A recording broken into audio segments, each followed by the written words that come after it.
Around 1977, my parents took me up from Melbourne to the town of Narrandera, New South Wales, on a rare visit to see Dad's mum, my Grandma Crawford. I realised on this trip how much Grandma travelled, visiting family over 3 states of Australia and taking group bus excursions here and there. I liked that she did this aged in her 70s, that she was still independently getting out and about and seeing things. At that time, I knew almost nothing of her previous life. Grandma Crawford was born Annie Ganderton in 1904, around Nowra in the Shoalhaven district of South Coast New South Wales, Australia. She was the youngest child of George Ganderton and Elizabeth McGrath McDermott, who were both from the Shoalhaven too. Around the time of Annie's birth, the family was living at a place named Happy Valley, which was in Tomarong, about 20 kilometres south of Nowra. Happy Valley was probably a name given to the place by the family. Her mother Elizabeth was aged about 43 when Annie was born, and this was her 15th pregnancy. Annie's father, George Ganderton, was involved in the Tomarong Union Church and other local community activities. Her grandfather, Thomas Ganderton, had been an early settler in the district and one of the co-founders of the church. Church communities were an important part of Annie's life too. In January 1909, bushfires swept through the area on a day dubbed Black Sunday. The heat was 43 degrees Celsius, 110 degrees Fahrenheit, with fires blazing in all directions. George Ganderton and family looked close to losing everything, but luckily the property was saved. Annie was aged about 5 when the bushfires hit. 1915 saw George Ganderton purchase about 200 acres of land around Berry, New South Wales, where he started a dairy farm. This was a move of 40 or so kilometres for the family, still within the wider Shoalhaven district. Annie Ganderton became Annie Crawford when she married Joseph Crawford in 1925. The extended Ganderton and Crawford families had crossed paths in the Shoalhaven district for about 70 years by this time. Joseph and Annie started their own family and between 1926 and 1942 had 6 children: Mervyn, Ray, Len, Barry, Dawn and Valma Crawford. Annie cared for the home and children while Joseph worked as a labourer.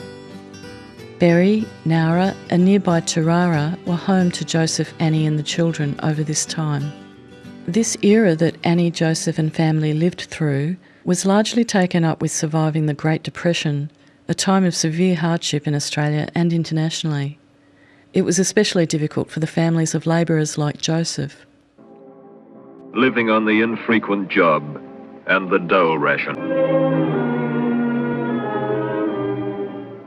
Women folk struggle to keep their families together, the evicted and the destitute, in a land of plenty.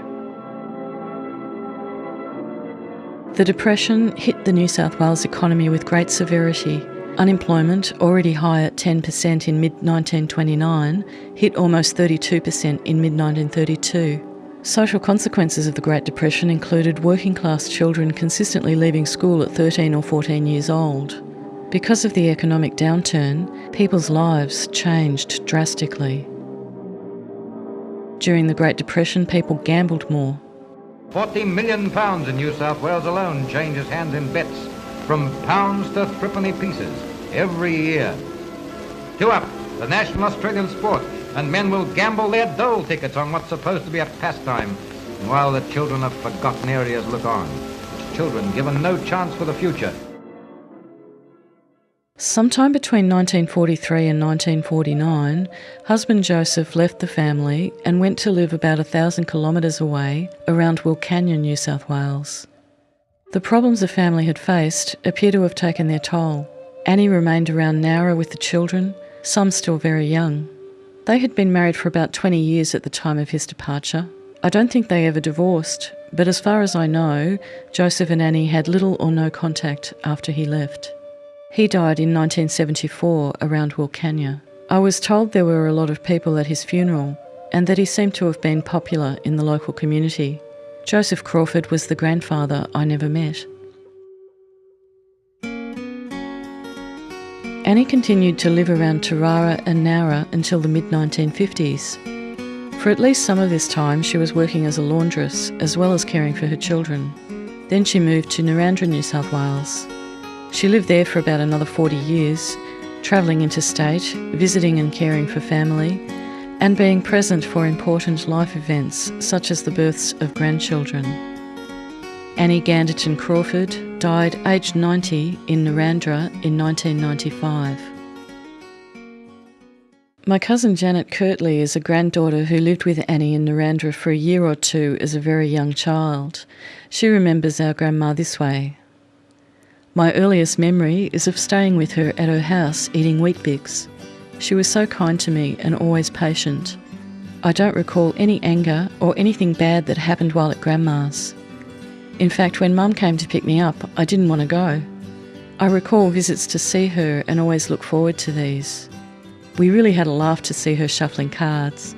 We dreaded her turn because it would take about half an hour for her to deal. She was always laughing and loved joining in on the fun. Watching movies with her was funny because she would always yell out and gasp. Nita Crawford is another granddaughter of Annie. This is how she remembers our grandma.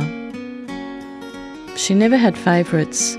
She treated us equally and with love and kindness. She was a good woman. I wish I knew her better than I did. She used to make us the nicest cookies I've ever tasted. I also vividly remember her false teeth. One thing I knew for sure was that she loved each and every one of her children and grandchildren. Annie Ganderton Crawford was grandmother to a generation of cousins born between about 1950 and 1970, a great-grandmother to their children, and so on into the future. Without Annie, or any of our direct ancestors, we simply wouldn't be here now.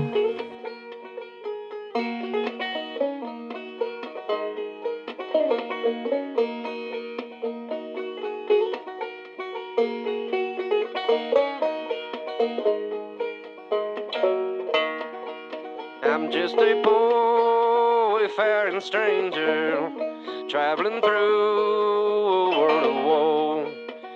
Ain't no sickness, toil, nor danger in that bright land to which I go.